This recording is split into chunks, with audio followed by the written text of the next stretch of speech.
And we are live. That means it is Wednesday, and you get a full dose, a full hour and a half, maybe 2 hours, three. I don't know how long we're going to go. But listen, grab a seat, come on in, and let's all get ready to react to this brand new world. I'm Yalanda at Dryer Buzz, your first leading woman of today. Over there is Angela Stalkup, your second leading woman of the day. And down there, there's a woman who is adjacent to all that's happening right now, y'all. That is Dr. Tachi, your third leading woman of the day. And I need you to be the fourth, the fifth, the sixth. And of course, we make room at the table for the leading men to come on in because we are all reacting. We're just minutes from the first signature hitting the paper. We're just minutes from less than an hour. I think noon was the time that Trump codes were deleted. I'll never forget that. Okay. Those last 9 minutes were like, okay, y'all. Okay. I couldn't even pay attention to when they said that Trump still had the codes for another 10 minutes. I was like, oh my God. That took me out of everything, right? Because you're waiting for what the hell's going to happen. We got 9 more minutes. Something's going to happen. Y'all, look, while y'all were waiting on Biden to be introduced, I was sitting there looking at the clock like, I need them to go and delete those codes. Y'all pay attention to that. I got this. I got us over here. We're going to make it another 9 minutes. We made it another 9 minutes, and all that Trump thinks he knew about the White House has been deleted. It is now in the hands of the 46th president of the United States, Mr. Joe Biden. And let me tell you, Dr. Jill Biden, our new first lady, our new vice president is Kamala Harris. Okay. And then our first gentleman is we now have a first gentleman in there. And the send-off today, not what some of us are used to seeing. It was very different. We saw an actual send-off, a handoff, if you will, between the vice presidents instead of the president, because Trump decided he wanted to take one last trip on Air Force One, and we were all ready to oblige and say, hey, look, take that one and be gone, right? And he is gone off to live in exile, and for whomever wants to jig him up for whatever, that's on in exile. He's bringing his tail here. He brought his tail here. To you. Sorry. Oh, that's right. Oh, I'm none too happy. I'm none too happy because the thing is, it's not like, okay, if it was North Florida, I could be like, okay, whatever. That's 6 hours away. He is like in South Florida, in one county up from where I am. I'm like, I don't need this headache. Not only is he just one county up, he's a county up as a former as a former president. So that's a whole other thing. Exactly. Well, if he was good, I wouldn't care. That's one thing. You'd be like, "Ooh, I'm one county away." Yeah, exactly. But the whole thing is because of all the wahala that he caused, that could possibly embolden any idiots here who want to cause wahala, and that's what I'm not here for. Yeah. Because I'm pretty sure they're waiting for the first sighting of him because he did say, the battle is still to be fought and he's still pledging to do whatever it is. Y'all, can I just tell y'all, these pearls are heavy? Yes. I'm like, wait a minute, what is this? These things are heavy. Shout out, and listen, my dog, I decided to leave him out. He wants to lap water right here outside the door there.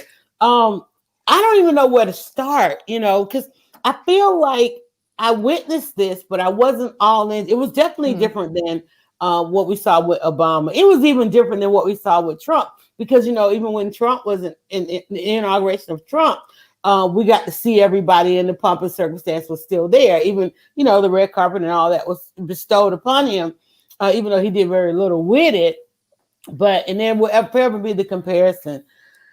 I don't know. How do we want to do best moment? No, God, I can't even think of a best moment. I'm going to say a standout one. The Port Laureate, the young lady, the yellow coat. Yes. I think the moment when she said, I love how everybody throughout this thing is alluding to the fact that we'll never go there again. That'll never happen again, because now we have seen how this thing can get reverse engineered, right? If that's the word of 2020, 2021, it's reverse engineering. I love, because I kept wondering as I sat and I watched all of this, I kept wondering, I know we all played a part because we voted. We all played a part because we volunteered. We all played a part because it was upon us as living generations. But I kept wondering, whose president is this? Whose administration will this be? Whose future is set based on the decisions that are being made now? And when she came up, I thought about it. This is hers. This is theirs. Yeah. Millennials and beyond. And I don't know what her age was. She might not even been a millennial. She might have been behind there. But it's theirs because Obama was ours and beyond. Clinton's, all the ones. Jimmy Carter. Like Jimmy Carter was my first vote was for Jimmy Carter, right? Wow. At 18.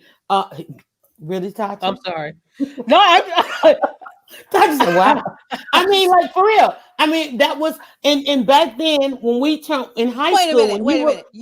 You were not voting for Jimmy Carter for president, were you? Wait a minute. That's why I'm like, wait, what? Think about. Wait a minute. No, you were 10 years old in '76. So not Jimmy Carter. Wait a minute. 14 and 80. Reagan and who? Who was it with Reagan? Yes, it was. I know I'm active on the campaign. Wait a minute. Mondale. God, why do I always forget about Mondale? I was like, Carter. I'm like, it was Tachi. She and I are the same age. Same age. I'm like, I didn't vote for Jimmy Carter. I was not old. I was a baby. So I know she didn't vote for Jimmy Carter. I did so much work around Jimmy Carter. So was it Mondale? Who ran against Reagan? Walter Mondale. Mondale. Are you serious? I was little, but I remember that. Yes. I always forget about Mondale. Mondale and Geraldine Ferrara, right? Right. She was going to be the first woman vice president. Had she. So and Reagan won. This is ironic. Okay, so Reagan won against it, but Reagan beat Jimmy Carter. Right? Yes. That's why. Okay, I'm sorry, y'all. Yes. So my youth was around those terms. Reagan beating Jimmy Carter, and then voting for because the handout to Mondale, which didn't happen. Reagan.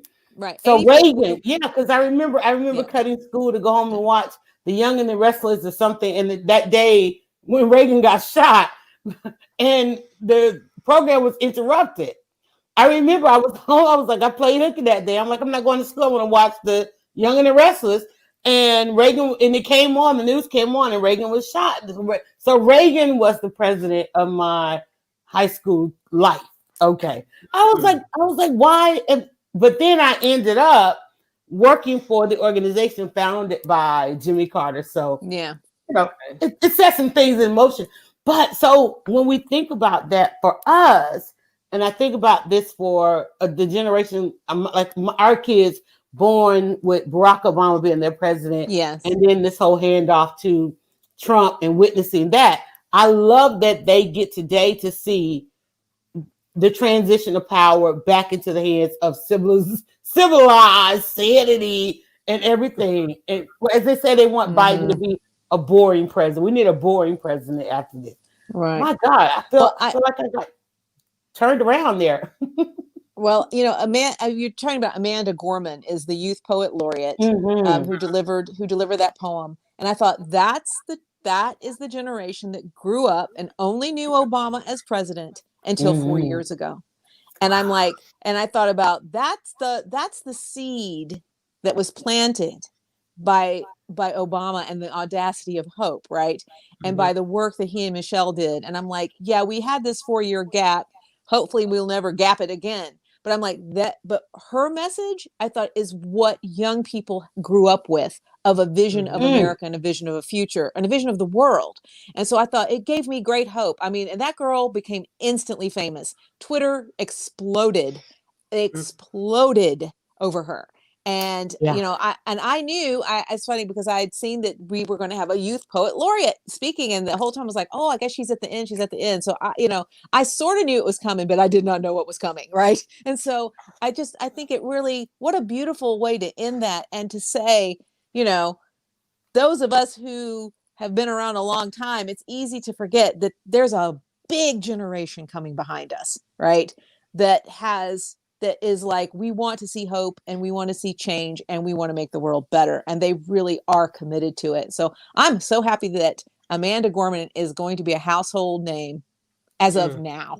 Right. And what a beautiful, that's the legacy. That's the legacy of of watching, I'm texting Yalanda. I'm like, Kamala's getting ready to walk in. Kamala's getting ready to walk in.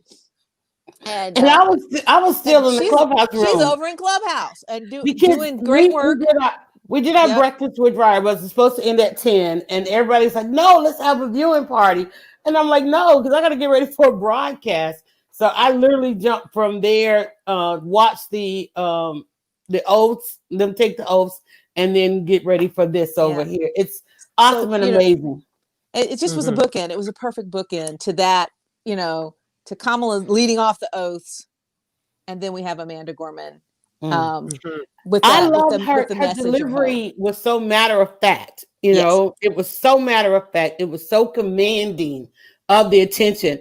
And they talked about the yellow coat and all the sea of, the dark colors and all of that. She really stood out from her braids to the band in her head. I mean, that was the future, y'all. Be bold, be daring, go out, tell your story, let the world know what you want, let the world know what you need. And if they're not willing to give it to you, know that you're ready to fight for it. I mean, she was absolutely awesome and amazing. What do you think? Let's go backwards. What do you think about J-Lo and her performance? So this is that's actually one of the, when you're saying some of the moments, that's actually one of mine. Not that I think she's the greatest singer. Sorry, I don't. We're not fighting you on that, Tati. I don't think she's an entertainer. She is not the greatest singer. But the point of the whole thing is she was there in all her Latina-ness, even spoke in Spanish during the house. Like, when that happened, it was almost like you're not going to divide us and tell us we are less American than you. And she's Puerto Rican. Remember all that whole Wahala when, him not even knowing that Puerto Rico is the United States. So she's showing you by being there, not only am I American, but I'm going to show you how American I am. I'm going to speak in Spanish. And part of it, I was like, you better speak. In fact, sing the whole damn thing in Spanish. So that was one of my favorite moments. And then going back to, I don't want to take you off of this, but going back to Amanda Gorman, the epitome of Black girl magic, if we're talking about that. The fact that she showed up and it's typical to show up in something a little more conservative. Kamala Harris had purple on or whatever, but it's like a jewel tone. She said, not only will I be in my amarillo, I am going to wear braids and I am going to recite. If you notice, this is the first time, if I'm not mistaken, that they've had a youth poet laureate. I think this is right. The style of poetry in which she did, because I used to judge poetry competitions, is like slam poetry. So it wasn't the usual quiet, reserved, on the breath and the dawn of the new morning, which is fine too. Right. Which is fine too. But you heard the cadence of on the death and the dawn of the new morning. You heard that whole slam poetry thing in there. And I said, that's exactly what needs to happen, because that speaks to this generation. She's 22. So 22 makes her Gen Z. So she speaking to Gen Z, that's saying this is for us too. Those were my two. And then, of course, the fact that Sonia Sotomayor swore in Kamala Harris to first being made there. And I mean, it's like women were just taking heels and breaking doors down. It was just awe-inspiring, absolutely amazing. So many moments. And then again, on the J-Lo, I kept thinking, I'm like, she's not a balladeer. So we knew she wasn't going to give us a soulful rendition of anything. But and she held her own. And of course, the singers always talk about how cold it is and how early it is. So to even perform that. All right. And then next, of course, we had Garth Brooks. Came out there, did his thing, and ran up those stairs like he always do. We'll skip over Garth and go right on over to Gaga. What do you think about Gaga? And did somebody go and create the Twitter account for the dove? I want the bird and the tulle skirt. Yep. Yeah, that skirt was a bit much. Somebody said she dressed for the Hunger Games. Yeah. Woo, gasoline drawers. But okay. I would not have expected any less because, again, it bilks the norm of the conservative event where everybody is all dressed in the same Brooks Brothers or Jones or whatever, something that is appropriate for the occasion. Well, who's to say what's appropriate? Yeah. She didn't come in a bikini. So the fact is, this was her version of paying tribute to the occasion. And I'm all here for it. You guys know I'm a huge fashion person, a fashion file. So whenever I see stuff like that, I'm like, all right, taking risks. That's what it's about. And I think that's also what this democracy is about. Taking risks. Things don't always work. But you can correct things. You take those types of risks. I think she took a really interesting fashion risk. Would I have worn it? It's not my thing, but I loved it. Well, and I want to say one more thing about the purple. I'm hoping that it paid homage to Dorothy Height of the National Council of Negro Women, who was the National Council of Negro Women president for 40 years. And remember, she passed during the Obama administration, became ill on the day that Obama had invited her, or sometime either before that or after she was invited to address the issue of women for the Obama administration. And that's a meeting that I will always remember her not being able to attend. And so I'm hoping that the purple alludes to that, because we know that Kamala has tried to, pay homage in all of her steps leading up to this and so forth. I was going to say just about Lady Gaga, every person that was chosen, everything that was chosen was done purposely. The whole QAnon conspiracy puts Lady Gaga at the top, right, of the cabal. It's Lady Gaga, Oprah, Bill Gates. But Lady Gaga is like one of the chief people that they put at the top of their satanic baby eating ring, right? To have Lady Gaga come out and sing the national anthem was a statement. That was a statement to QAnon and that ilk that was like, that was a middle finger to them. And I thought also I'm like, I'm glad they had her come out. She's been accused of horrific things. Yeah. And there is a sizable group of people now who believe that. And so I thought it's not that there haven't been terrible things accused of other people, but I thought there was more to her appearance. And she did, but then just that that she represents a demographic. But also that was a political statement to say Lady Gaga is fine, right? She's not running the cabal, or if she is, we're all in. I mean, I thought the Q people will run crazy with it, but but no, I thought there you go. I thought there were many courageous choices made in who they had sing and giving them the latitude, like you say, Tachi, to dress the way they want to dress and to say what they wanted to say and to do their thing. Lady Gaga had the hands. It's like, again, that's not our traditional rendering of the national anthem, but it is reflective of our culture, of our American culture. Absolutely. Well, let me ask you this though, because this is a concern about Democrats. With the conspiracy side of things, one of the things that stuck in that really drove us crazy with the Obama administration is they spent a lot of time trying to dispel the myths of their detractors, right? They just played into that. Do we want them trying to always throw up the middle finger or disprove this, that, and the other? Or do we want them to really just go to work on the items that need fixing, items that need working? Or spending, just spending a lot because remember, the thing that we remember most about Barack Obama is how many times he apologized for this. He was always cautious. He even talked about always having to temper his words and be very cautious in what he says.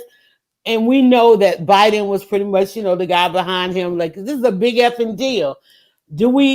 Are we expecting Biden to now have to spend X amount of time, X amount of percent of the term undoing or always trying to disprove that? Or are we just going full steam ahead, getting this country back on track?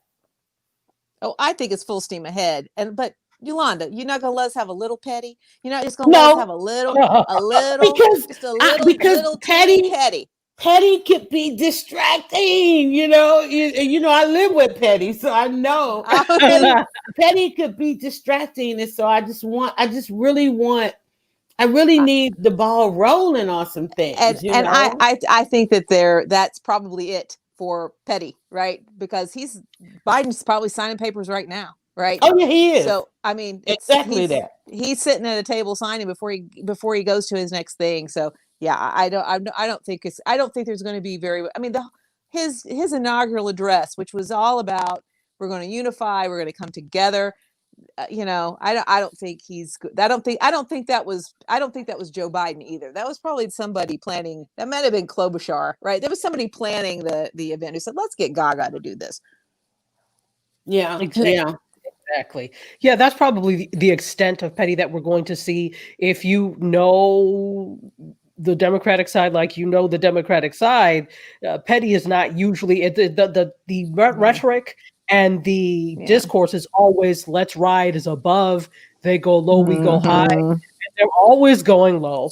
But nothing, nothing gets done. So to be honest, I think that's the extent. Like you said, full steam ahead. There's no time to dwell on things, because the more time you try to devise these petty devices to get under their skin, the worse things become. Although, well within your right to be petty, because that's exactly what they will get. But is it helpful towards the overall goal? And I think this is what, whenever somebody is petty towards you and you want to be petty back, you take that step back and say, you know what, I could say something really foul right now, but in the interest of moving on, I'm going to let it go. So I think that's where they're at right now. So and you know what? You don't have to be petty. They've already talked themselves into a hole. People really blame them for what happened last week. That coup, they're getting blamed for it. So, it's like, we don't need to be petty. They have already talked themselves into a grave. So is this going to be, and I don't know if any other time, maybe a couple other times,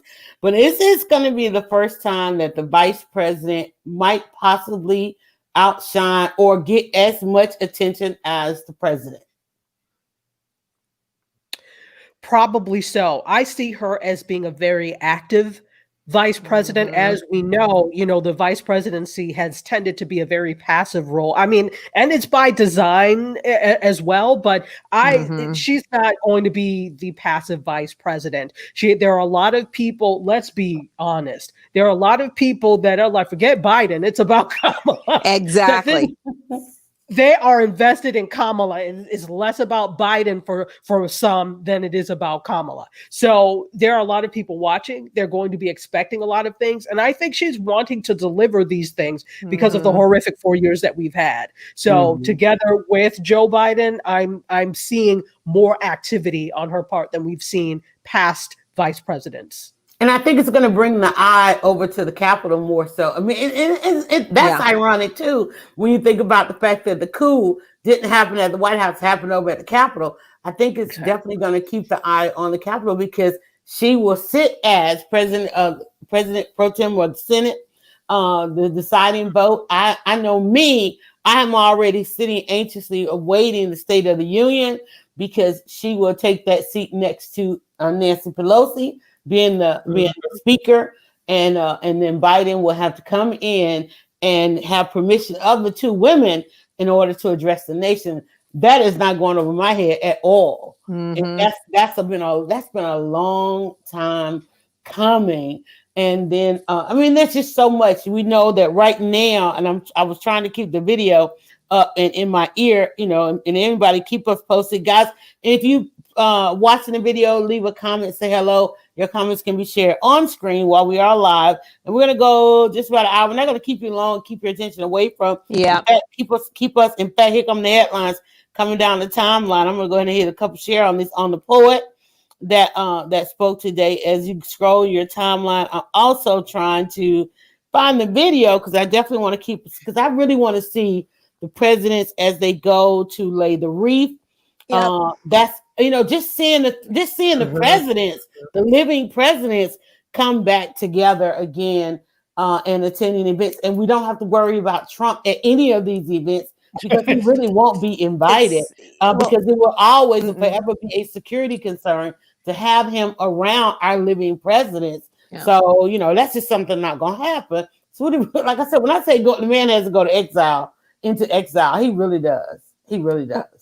Well, and what I thought about was last night watching the COVID memorial service, and I felt like that could have been better promoted. But anyway, because I didn't even learn about it until the day, until yesterday afternoon, and it was at 5:30 Eastern time. So I was, like I almost missed it, and I was looking for it. Right? It was beautiful. It was short. You can go and see it. You can go live stream. They live stream it. There's a recording, but it was just, I thought it really was a good reminder of the importance of public ritual.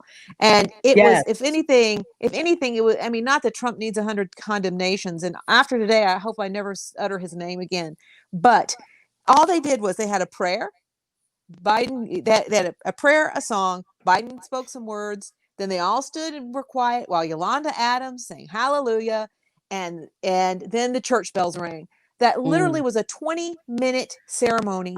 We have had nothing in a year of that. And 20 minutes of just a prayer, a song, and to see our president and vice president, elect at that time, but standing there, just looking at them from the back, they're looking out the reflecting pool, being somber was so, I just burst into tears because I'm like, this is why we have ceremony. This is why we have leaders for this moment, these moments. I think we're going to have whiplash from what it's like to finally be back to having leaders. It's almost like, when something, I remember a quick story when I was working someplace and, I came into work one day at this university and we had names on our mailboxes and stuff. I was like, oh, wow, names on the mailboxes.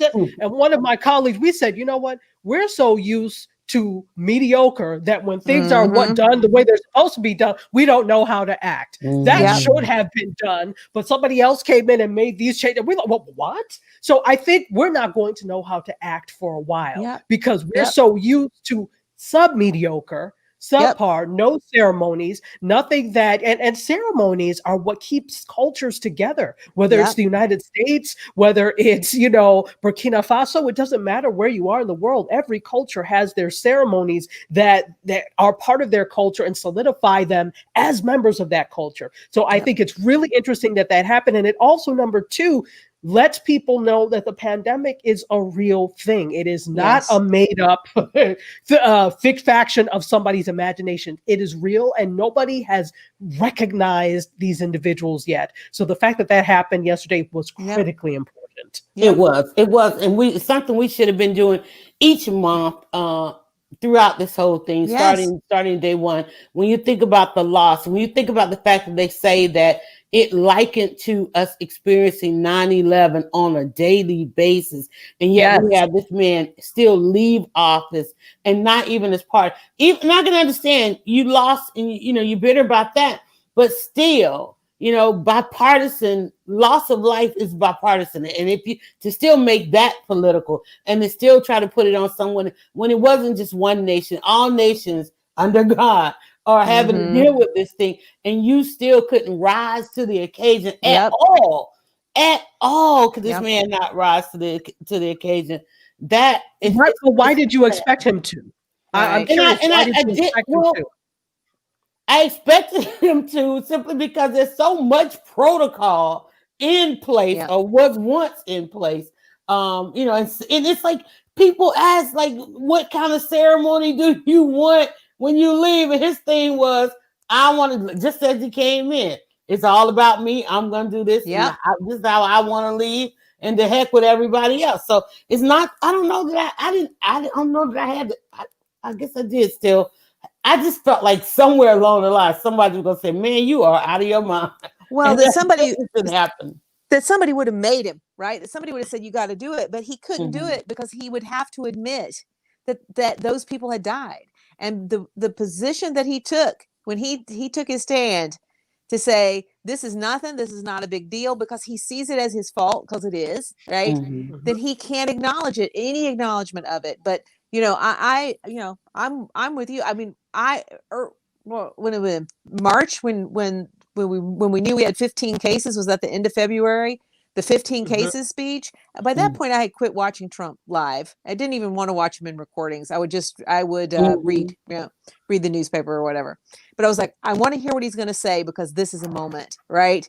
And I was like, and I even said to myself, why are you expecting that anything sensible is going to be said? But still, to Yolanda's point, there's sort of protocol of the office, and I thought maybe. And after that, I was like, no, he's never, ever, ever going to do the right thing. And it's like literally, that was a 20-minute ceremony. It wouldn't have taken. Biden spoke for less than 3 minutes. That's all. It's like sorry, sad. Right. Couldn't even do that. Let's see. Our expectations for him are like expecting a jaguar not to go after a gazelle. I had zero expectations. Yeah. I think we're still going to have expectations, because there's always going to be that moment, because again, going forward, when all the presidents have to come together, we're always going to have to mention the fact that absent is the 45th president, So it's always going to be there. And then of course there's going to be the one occasion that he does show up and they bring him in through a separate door and he has to have all the separate stuff and so forth. It's going to be a sore that just, it's not going to go away that easy unless we really truly go on about life and live our greatest lives ever. And history has shown us that after moments like this, we do go on to live our greatest lives ever. And Tachi, I am keeping an eye on the video because I know you do not want to miss Howard. Yes. Escorting in Auntie. Oh, hashtag Auntie BP. Okay. Yeah, no, just let me know. I and see. May I make a statement about all of this? Well, I did.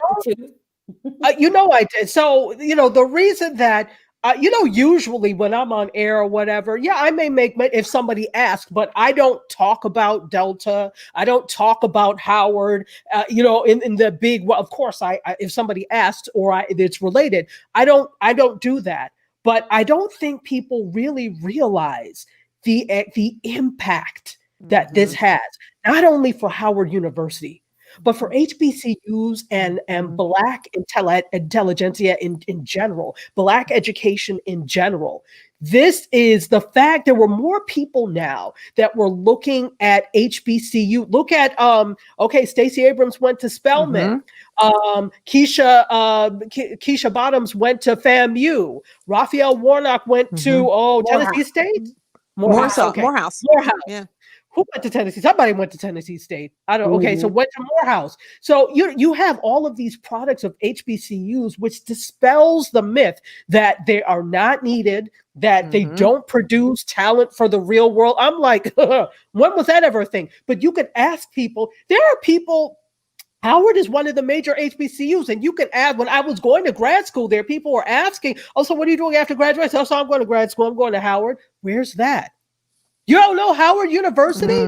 Oh, never heard of it. So the thing is, it was not at the front of the public's mind because in the public's mind, it doesn't matter because it's an HBCU. Yep. But now that we have a VP who went to an HBCU, I think it means some great things for HBCUs in terms of enrollment, hopefully some help from the government in terms of people taking a second look, because I'm not even blaming the populace. I'm blaming our own. You know how many Black people that would get up and say, oh, well, I want you to go, push their children towards going to the Harvards and the Yales and the other things, because for them, going to an HBCU wasn't good enough, even if they went.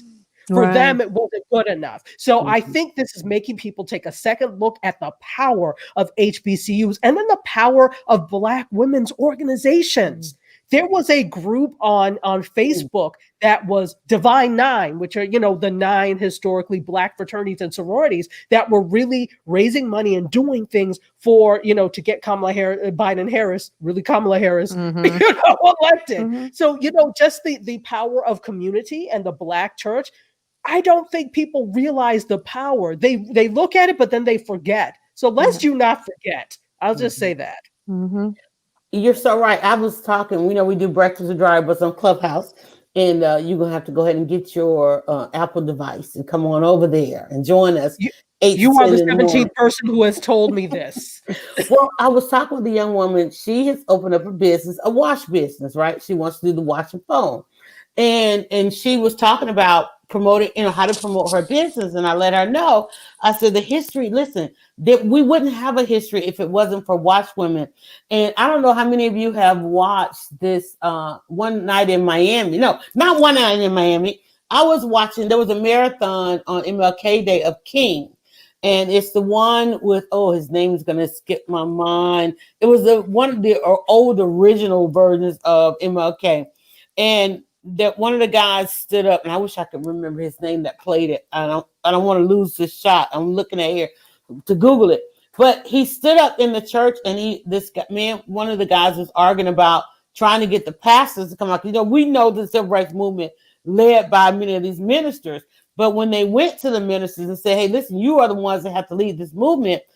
And the argument was the number of washed women that have founded these churches, putting all of their money into these churches. His speech was, you owe it to them. And I was just a day before, if not the same day, telling her, go ahead and be the face of your business. Go ahead and promote your business, because if not for the washed women, if not for them and the dedication that they had to educating the future generation, many of these institutions would not have the foundation that they have now, because it was on her dimes, her money, that many of them were built, and many of them still thrive to this day.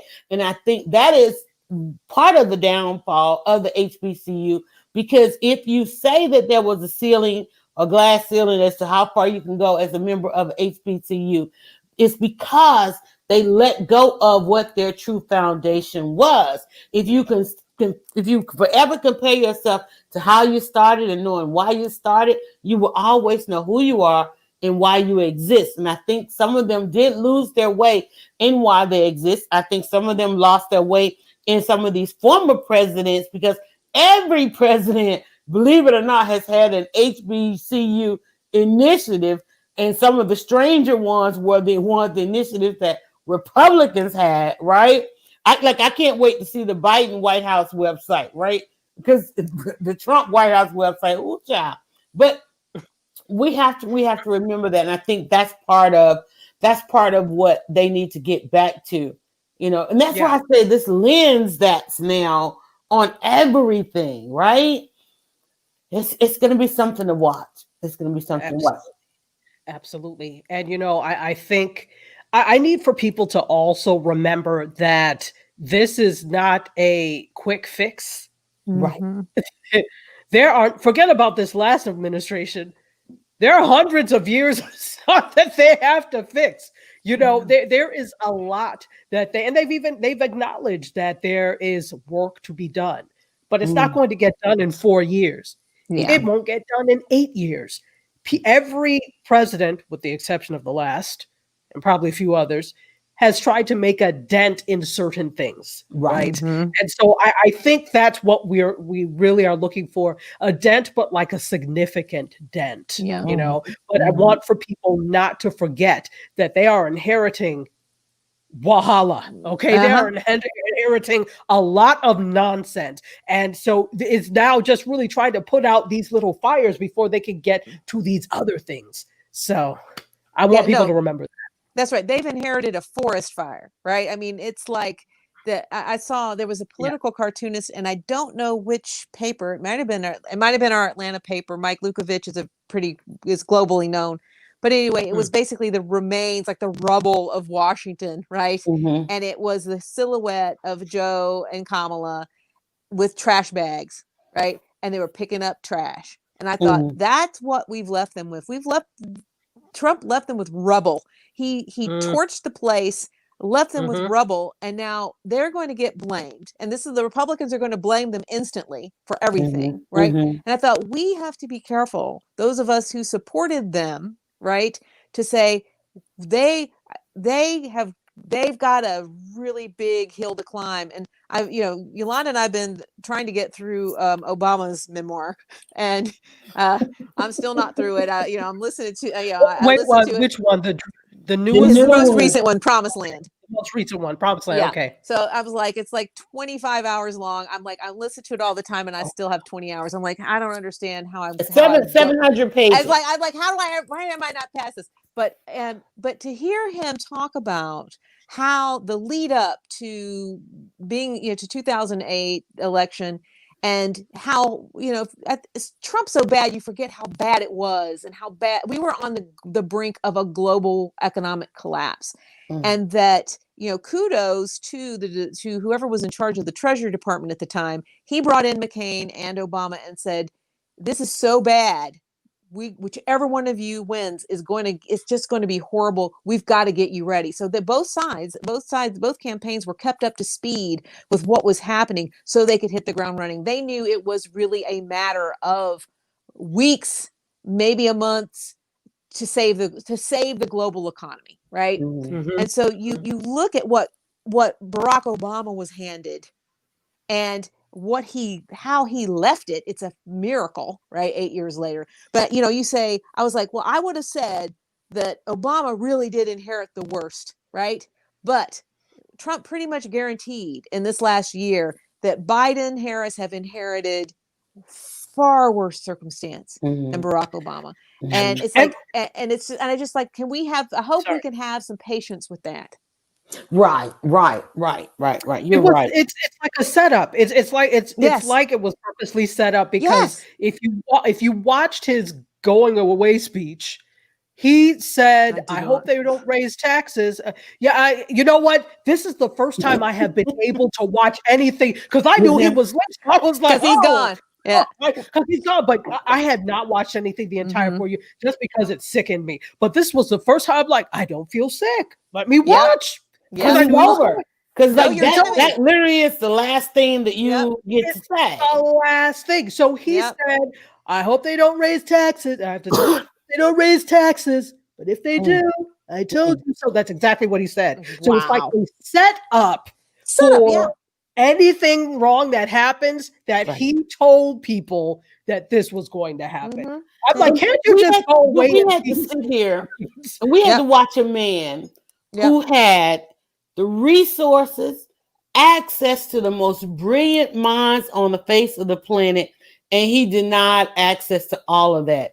Even in his going away speech, he could have atoned for it all and just said he didn't realize. He could have had somebody write the greatest speech ever, and even in that moment, he still decided to wing it and leave us with just chaos. Well, he still has a base. That's still this is the thing. I saw at that play, both when he was leaving the White House, there was a little crowd, and then when he got to Andrews Air Force Base, there was a crowd of supporters. And I'm watching, and I'm seeing all these people with their red hats on and their and children. I'm like, okay, but where's DCS? Because these children need to be exactly. It's a huge problem. That is a problem. That is a problem, and we wonder that all the time. It's like hatred in a household has to be declared a problem. An illness. What's the word I want to use? I really want to call it. Oh my God, my word. What's the word? I've been saying it all year. Well, they say that violence is an epidemic and violence is contagious. So if you have hate is contagious, right? It's a contagion. I don't know if that's the term you're looking for, but I'm trying to think what have you been calling that, Yalanda? It has to be declared something where the children can be removed from the home. Yeah. You should not be able to create individuals at that level. You should not be able to continue to grow individuals at that level. We got a couple comments coming in here. Hello there, Janetta said the positive thing for President Biden is that he has the support of the past president, so he will have mentors. And not only that, I mean, he was pretty much their mentor. That's the thing about it. This is one of the first time we've seen somebody who has been in leadership that long. This man has been at every level. We have a person now. They ever said, because we've been saying they don't need qualifications. You can't. Nobody's ever qualified. This man has served at every level. At every level. So, he knows, and that's one of the things they said, that he'll probably be able to get some things done because He knows what it takes. He knows how to barter, with those that are in at every level in the Senate and the House and even on the local level, the governors and the mayors. Like, I cannot wait for the council of mayors to get together. I can't wait for all the caucuses to get with this man and woman. All of these things, all these bodies of government that we have not seen because we've been under a dictator, y'all. We have literally been under a dictator, and all of these levels of government that used to function, are now get to rise up again. It's like we haven't heard about any of the caucuses in a long time. We haven't heard about any other branch of government because we've been so under the foot of this one God. And this is our conversation today. This is literally our conversation today. Like I felt like when I went to walk the dog today, it was a different outside. Like, outside was different, and it shouldn't have been that way. But I'm like, whoa, it feels different out here. It's a brand new world. It does, doesn't it? And the funny thing is, my mother called me and she's like, yes, I hope you don't have any plans to go out on Inauguration Day because some of these people may try and cause problems. So if I were you, I will stay inside. I said, no problem. I wasn't planning on going anywhere anyway. Then my sister started calling it, tomorrow could be hooligan day. So make sure that you get your water and stuff. So there's a faction of people that are planning for this like apocalypse type of thing. Guys, let me tell you, my daughter at the end of the year trying to spend up the money you put on your Flex card. So she ordered these first aid kits. And I was looking for some stuff today. I said, I bet you there's one, like gauze and all in the first aid kit. I opened up the first aid kit for the first time. Y'all, there is emergency water in there. Mm-hmm. And I'm like, wait, what kind of kit is this? There is emergency water. There's emergency those aluminum blankets. I have one. Yeah. They're in there. I was like, what? I'm looking for some aspirin. Okay. And people put them in Armageddon kit. People put them in their car though. See, that's you put that's it what in your it's for. car. Yeah. If you're and this, I got mine after our first snowmageddon here in Atlanta, and it's like when people got trapped in their cars for 24 hours. Yeah, for like 7 hours. I remember. Yeah, there were people that are almost a full day, and so I keep one in my car, and that's exactly right. It's got pouches of water, Mylar blankets, a crank flashlight, a crank radio. You're like, oh my God. So you're ready. You're funny. Your daughter's like, well, we'll just have this around the house. That was my mom. What though. We is had this? Yeah. No, my mom had an Armageddon bag. So we it was her go. We call it the go bag, right? She's ready. She kept it by the door. Like if she had to go. I was like, just to give everybody some updates for those of you who are trying to watch us, we're trying to keep tabs. They have arrived at Arlington and they are firing off the cannons. Yes. And here's the thing that I love about this is, my son was honored in Washington and he got a chance to participate in laying the wreath. So when we think about our young people, my son is somewhere along with these other four. It was two young men and two young women that rose to the ranks of our military and being honored each year. So there's new people this year. When I think about all those young people, real patriots, okay?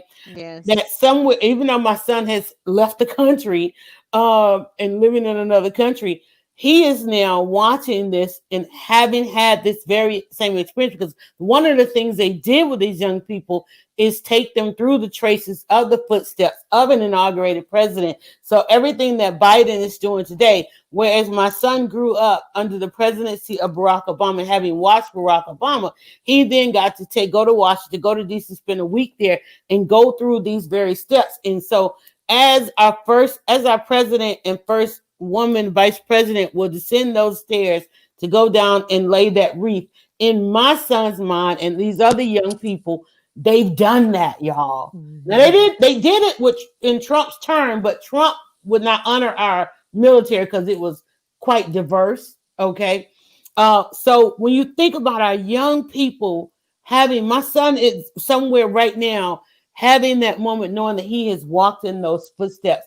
If you saw when they were leaving the Capitol out, and when they went to go get in the car, they drove around what looked like a glass. It was a glass in the pavement. That's actually one of the tunnels going to what the transportation that runs under the Capitol back over to their offices.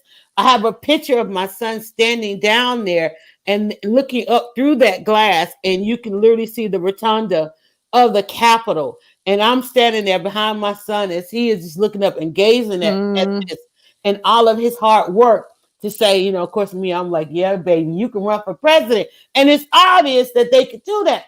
So I have this picture of my son looking up and us having the chance to take this opportunity. So think about that. And when I think about it, I'm asking, whose presidency is this? For whom is seeing this happen and realizing that they were able to vote out someone who wanted to be their dictator, to bringing back the liberties and the freedoms of this world, knowing that for many of them, their first time voting, their second time voting, that they were able to make change. That is what we do this for each and every election. And don't forget, there's something on the ballot coming up in February. I'm like, wait a minute, what? Yes. I don't know if everywhere, but I know here either somebody's going to have to vacate the office or something. Because remember now, everybody's getting ready to get sworn in, and some people don't get to get sworn in. Some people, they find out a few things, but I know when I was because I got a chance to cover some of these events, and somebody mentioned a February date. So just because the inauguration is happening today, people, please be mindful to keep a tab on what's happening in your area on Tuesdays, because you might have to go vote again for something. You never know. And that's the sad part. It's not over. It's never over. It's never over, because everybody that wasn't on the ballot this time, they now have to start campaigning over these next 2 years to get reelected. And some of these incumbents don't need to go back. I don't care if they're on the good side. Some of them might just need to go and take a break. What do y'all think? Yes. Go ahead. I was going to say that, I mean, look, I'm over 50. I don't have any room to be ageist.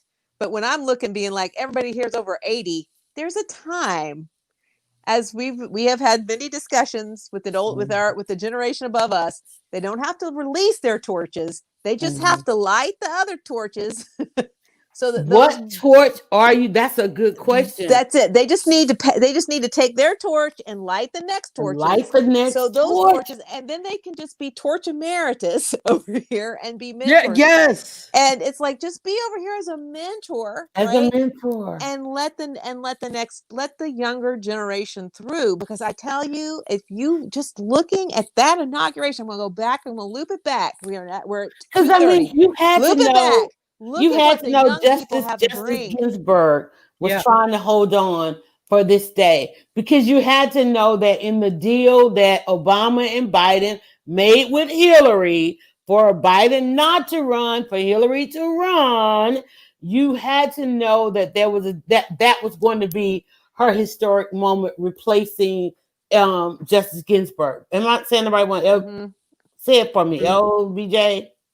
I think RGB. You had to know that they were trying to RBG. RBG. I know, right? Y'all, I told y'all I'm losing it over here. You had to know that they were trying to craft a really historic moment in her stepping down. If Hillary had won, she would step down, and Hillary would have that as an appointment, right?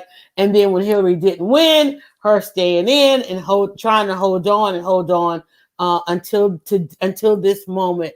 And we can't do anything but honor her for that. But yet we are here, and we still want, even though we do have Kamala Harris as Auntie VP, we still want a SCOTUS position as Black women. I'm just saying, we got to have a voice on there on the Supreme Court, because we need one. I mean, we just need one. Another comment: Raphael Warnock will have to start campaigning again. Immediately in 2 years, because that's a 2-year seat, and that's the crazy thing. But then again, that is something in and of itself that is up for change. That many I guess they just don't get enough to change, because that's a law, right? And these are lawmakers, so hopefully they can get some of these things changed. Let's talk about some of the things that are signing.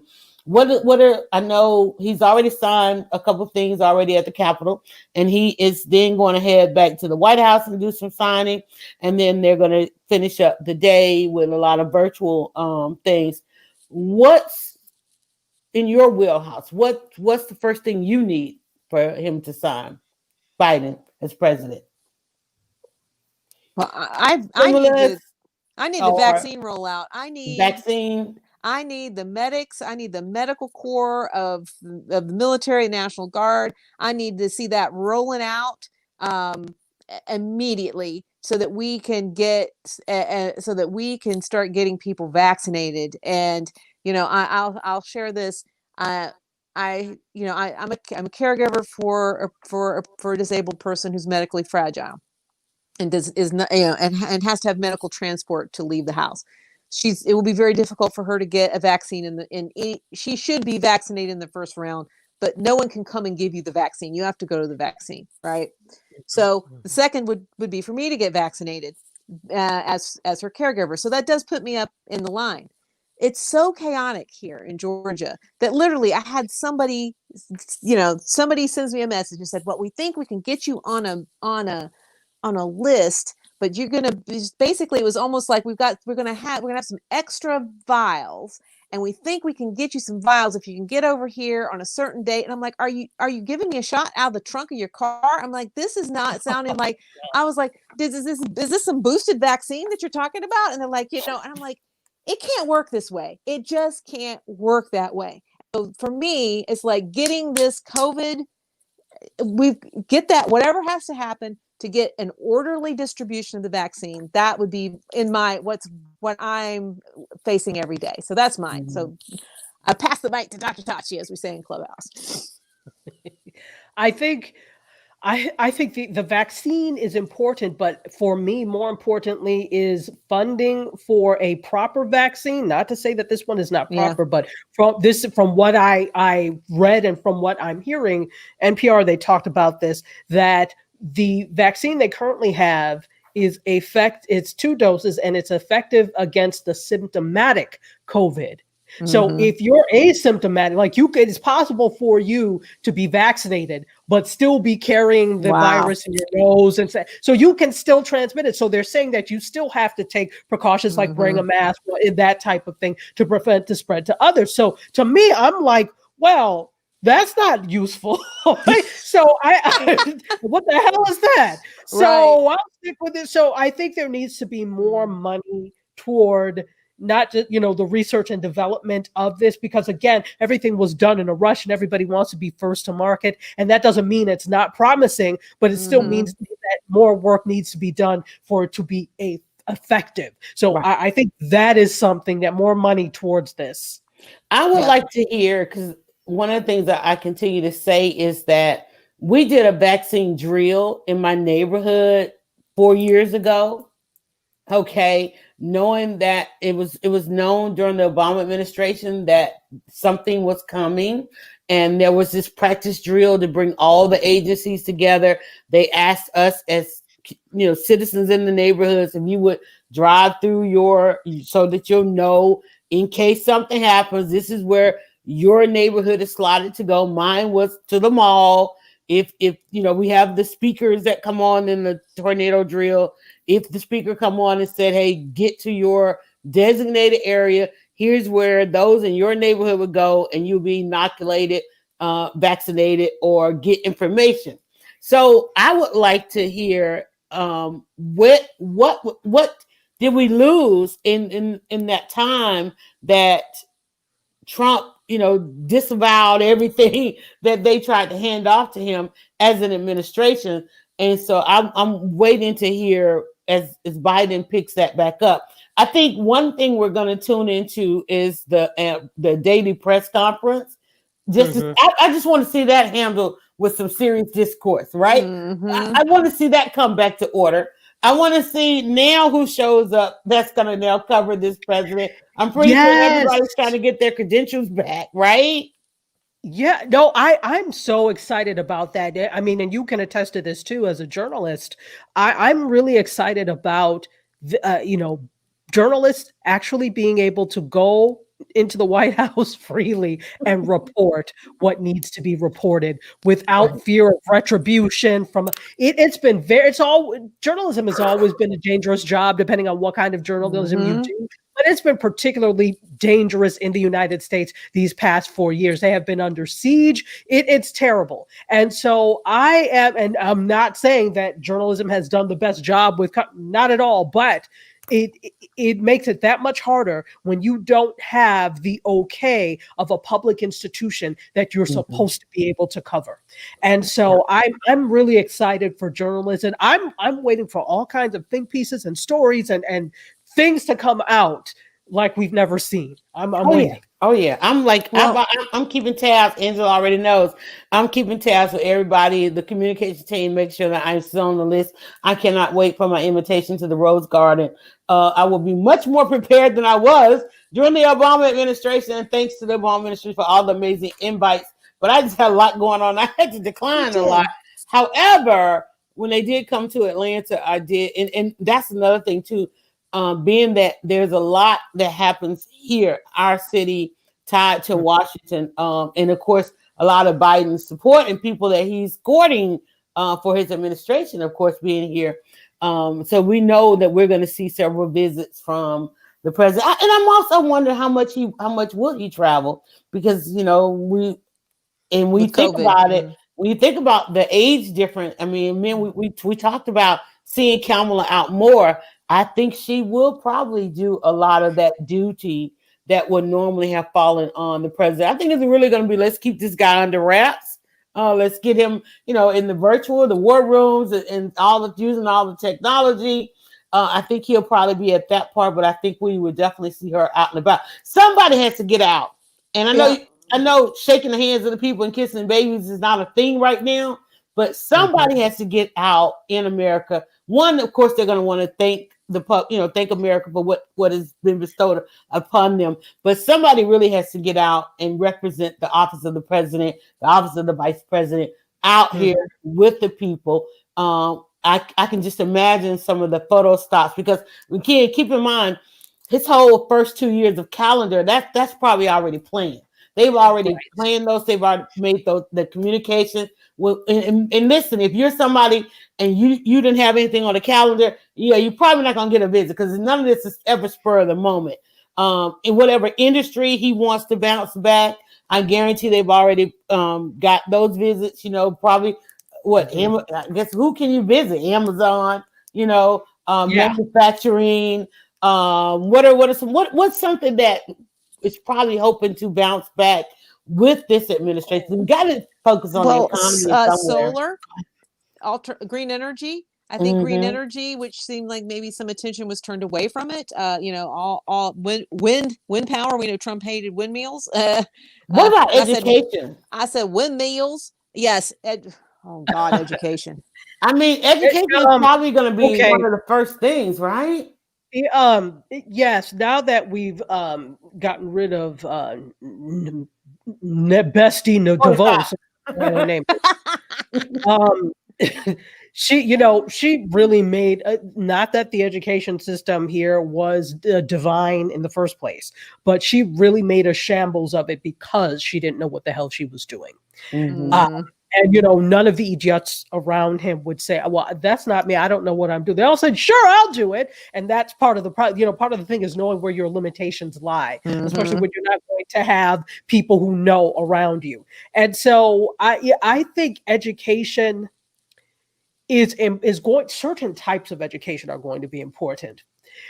There was a siege, and has been for a while, against certain things that, for example, majors in college. You guys remember when they were talking about, I can't remember who it was that said this, but in terms of majoring in certain things that, Obama was big on that. Changing the majors. Yeah. Right, exactly. So I think there's going to be a big look at higher ed in terms of certain things. So like you said, solar energy, like you said, this types of clean energy, that's engineering, right? So this push into STEM, I'm seeing that, and a push into STEM in elementary school and grammar school all the way through high school up. And so I'm seeing that because that's what we're going to need. I'm also thinking that even though this is, something that states and municipalities have to look at, who got really hard hit during this pandemic? Mm-hmm. Restaurants, right? Yep. So I was reading an article in the San Francisco Times or whatever in terms of Chinatowns and how Chinatowns, because of the pandemic, because of xenophobia and things like that, and because it's also restaurant, are really having a rough time. Wow. Right? Chinatowns all over the U.S. are having a rough time. So just looking at the restaurant industry as a whole, what's going to happen and what are they going to do to make it simpler? Because I'm telling you, not everybody's going to cook at home. We already knew that some people ain't out because they can't cook. So people are looking, to go back to restaurants and do things that they used to do. So I'm waiting to see if there are going to be any initiatives to make things easier for that industry. Yeah. Mm-hmm. I think we need some modicum of return, but like you said, we also came into 2020 without a plan. We also came into the future without a plan and forms of reduction on a larger scale than we did. So I think it's going to involve going back. A lot of these things also fought evolving to where there's so much that could be better about it. So I think they're gonna have to look at that. Healthcare. Our healthcare system is taxed. Never mind the pandemic. Even before the pandemic, this was an area that people weren't really going into. We've seen a definite increase in that, but now we're even taxed doubly because we are in a pandemic. So I think that's going to be an area that we will need to see some increase as far. It's funny because past presidents spent so much time and money on the automotive industry. And that's an industry that people is probably not needed. I won't say it's not needed. I don't want anybody to panic on that. But definitely, as far as our economy, we know the hardest hit areas. And we found out. I think America finding out that people were making more money on being stimulated on unemployment than they were in some of these jobs, and that needs to be taken into consideration as we continue to fight this battle about minimum wage. It's like when you have a person that doesn't want to come off unemployment because they are making more, but yet you could say that and not have the concern like, okay, well, who were you working for? Because there's no industry out there that you should not be earning more. Now, I'm not saying it should be in your wage, but particularly in specific industries where the wages are the lowest, the return on the investment going on over there is some of the highest. And who's to say that people should have that much return on investment when people who actually work and make the return for them are living at some of the lowest wages in the country? That's something that's going to have to be looked at, especially our educators, right? The most valued people in this. And then too, I think they've gotten quiet because we're looking at revamping education, then there could be some negative impact there as we start to look at globalizing education, right? Well, how do we repurpose all these people that are in education if we do something with that system? Well, okay, so as I always tell people, I don't know a damn thing about K through 12. I'm higher ed, and K through 12 works differently from higher ed. I mean, I had this conversation with somebody the other day where they were like, "Oh, well," I said, "Well, I'm not a teacher." They're like, "You're not a teacher?" I said, "No, I'm a professor. There's a difference." And I said, "I'm not saying that to be, hoity-toity. I'm saying that because there is a difference in the jobs. Yeah, we both teach, but there's more that comes with being a professor and more that comes with being K through 12 that I am not equipped to. I can't do kids like that. So Godspeed to them. But I think there's a whole overhaul that needs to happen, in the education system. And the thing is, I don't think people are willing to pay more for these children to have. There you And go. Oh, say it. They are not willing to pay more for their children to have more. So it's the same thing with socialized healthcare. I think that would be a dream. But in order for that to happen, you have to look at places like Canada when, and I grew up across the border from Canada, from Ontario. And you go there, they come over the border to buy things because you go there, you've got the province tax and the sales tax. So you end up paying 15% in taxes or whatever. But I'm like, I would not mind that if it meant that I could go to the doctor and not have to fear that I have to pay or can't afford to pay. Some people don't like that, and that's okay, whatever floats your boat. But, in order for things like that to happen, you have to pay more in taxes. And I think some people are not willing to do that, and not only not willing, but cannot do that. So, and it's because of greed. Do you really need to make that much profit? When you listen to all these reports of their quarterly calls, and they're so proud of the profits that do you need that much profit? And I'm not saying don't have it, but because you made this much profit and it's unevenly distributed, the people at the very bottom are not doing well. You should be ashamed if you have someone who says, well, I can't miss work. I'm sick, but I can't miss. You should be ashamed of yourselves, but there's no shame. That's the thing. Yeah. That's it. There's no shame. And of course, we just went through 4 years of no shame and dictatorship. And so guys, we are right at, and I got so many different times over here. This new computer's on a whole other time. Yeah. I'm thinking that's like 2:45. I've got about 2:47. Yeah. Okay. 2:47. That's what I have. And so I need to go ahead and wrap at maybe 10 till. So if we can go ahead. We can go ahead and wrap. They're getting ready to leave. They've done their duty at the wreath, and as a matter of fact, Kamala in her purple, and our president, or our vice president and president and vice president are leaving are getting ready to leave Arlington National Cemetery. I don't know what, I haven't been able to.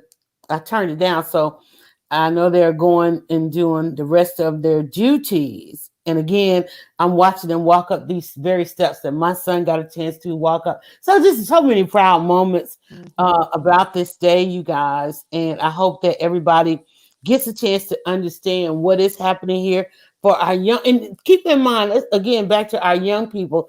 Our young people are watching. These are proud moments for them as well.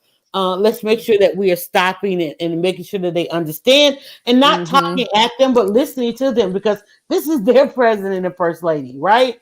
We voted, but this is really their president and first lady. And let's find out what kind of impact, what are they pulling from this? And because somewhere down the line, they're going to come back and you're going to see, or hopefully you'll be able to recognize the moment that changed their lives, because it's moments like these that change our lives. It's moments like these that people make the decisions, and the deeds that they live off of come from times like these. So when you see that Angela and Tati showed up in the hats today, you want to know, well, where's Yolanda's hat? I missed the moment. That's okay. You're wearing a hat in spirit. That's okay. I got on I got the Converse, I got the pearls, and not only that, y'all, the show today. One thing that the ladies don't have, and that's the Madam VP soap. All right. So there is our Madam Vice President, and look, just so you know, it was already called Madam VP, and this one is the election edition that already went out. It's already in the homes of those of you who ordered during our pre-sale. We had our election edition, which was the Black Friday pre-sale. We had our inauguration edition, which was the beginning of the year. And now there's a pre-sale going on right now for soaps that will be delivered after Valentine's Day. The next day, after we get through all the pomp and circumstances today, and they get to work, the State of the Union is going to be such a powerful day when Biden goes to deliver the State of the Union, because he has to get the vice president and the speaker. They have to invite him, or the speaker has to invite him to come and address the State of the Union. And it is that by that time, we will really know what this administration has. He will then come and talk to those of us and let us know what this administration is going to be about, but they would have already signed some things into law, executive orders. We'll find out what is going to be the work of our vice president. It's so much to find out over the next couple of days. America is rising back up to her dignity, y'all. And I can't wait to hear the comments from around the world and how other leaders are looking in at this. Those are some of the special moments. I can't wait to see the first state dinner. You know, they're still going to do things like that because, I mean, hell, Trump continued on, right? And I don't know if everything's will everything be virtual? What the lens is going to look like? I mean, this is a time where what we're going to see is where we should be.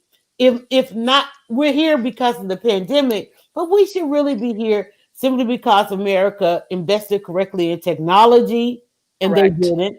We should be here because America invested correctly in the freedoms of other people, and it didn't. We should be here because we just really should be here because 2021 and this new time should be upon us for all the right reasons, and unfortunately, it's here because of all the wrong reasons. So let's just hope that we begin to see this turn. Another set of eyes, Bernie Sanders. You know, what role is he going to play in this? He's on the screen right now talking. Who else? Who else do we look for? Is he starting to build a cabinet? Do y'all want to make any predictions? Or I mean, he's already announced all his cabinet. I mean, the cabinet has been announced. You think? But what for those that are not confirmed? How do you think the confirmations are going to go? How do you think this is going to play out?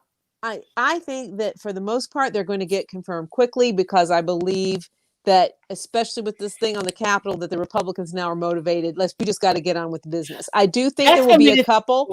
I do think there will be a couple that they single out to give a hard time to. So for the base to say that they didn't just move everybody Let them all in. Yeah.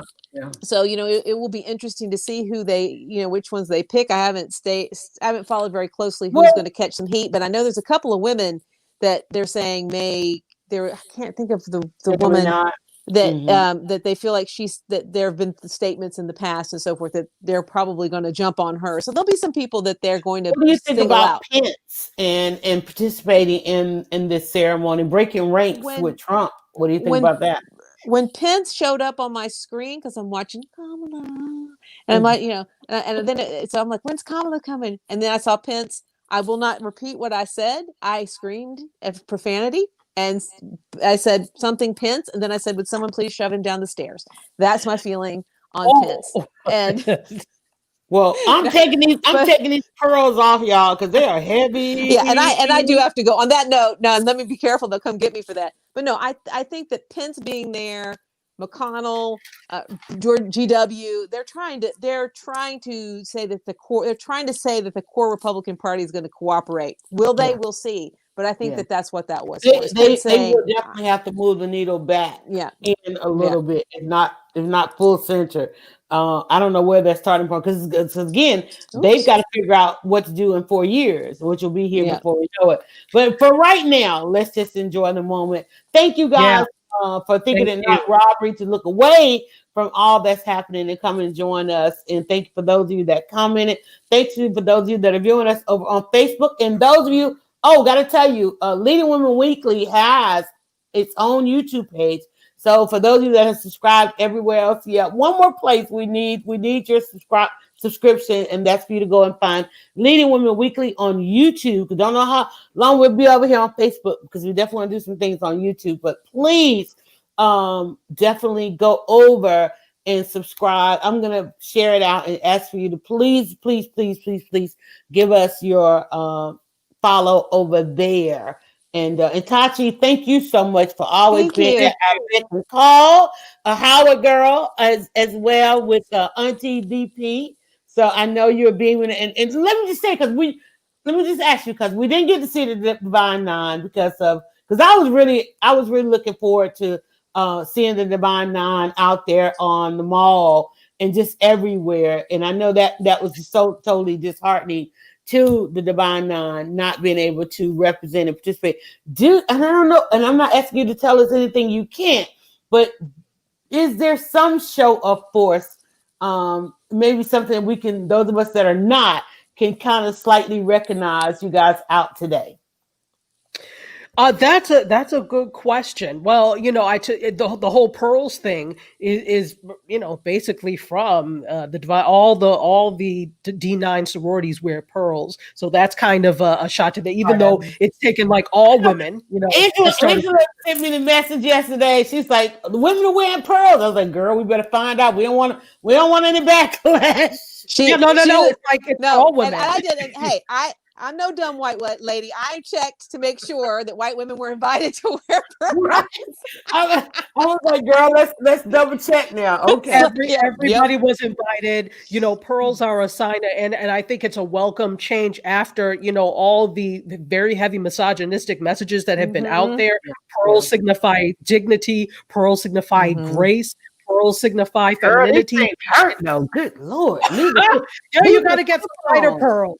You got to get some lighter pearls. Okay. Look, I got a deep pearl over here. I used to all that. I'm wrong. Okay, good. I'm sorry. Go ahead. No, so that's what I'm seeing. But if you did not notice, there were a couple of buildings that were pink and green, lit pink and green last night. The Capitol was last night. The Capitol, right? So the Capitol was lit pink and green last night. That's all you need. So it's there's already a show there. And then, you know what? For years, members of Congress have been part of the D9, Congressional Black Caucus. If you go through their membership, so many are part of the D9. On their Founders Days, on our Founders Day, you would have noticed all the women in red. So, they're always there making their presence known, you know, even without an inauguration. So, there you go. All right. Well, great job. Great job to the HBCUs, D9 and so forth. And just congratulations to all the hard work. I'm pretty sure kids are out there like, Mom, can I change my application? Can you imagine that conversation happening in households right around now? I hope so. I hope so too.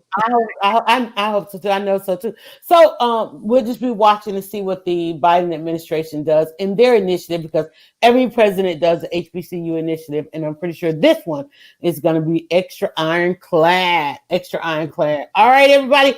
Thank you so much for watching. Don't forget to go like us. Don't forget to go and check out your Madam VP Power Shower and check out the hashtag Auntie VP, Auntie Madam VP. There's a lot going on. A lot of tributes to Kamala. So right now they're replaying the Biden speech. Then I think we're going to see the drum line as well as some other things if we haven't missed that already. But everybody have a great day. Don't forget also, if you are on Clubhouse, you can catch Breakfast with Dryer Bus from 8 to 10 Eastern time each morning. We kick off our day over there for breakfast. Tuesdays through Saturdays. Wednesdays is Leading Women. We'll be right back here. And hopefully I don't add anything else to the schedule, because that is enough. Bye, guys. Wait, Dr. Tachi, yes, you're on tonight. Yes, we're going to see you tonight. No. We go back next week. I took the entire month off, so we go back. I wasn't still off. We'll be back next Wednesday. Okay. All right. Next Wednesday. All right. Bye, guys. Bye. Bye.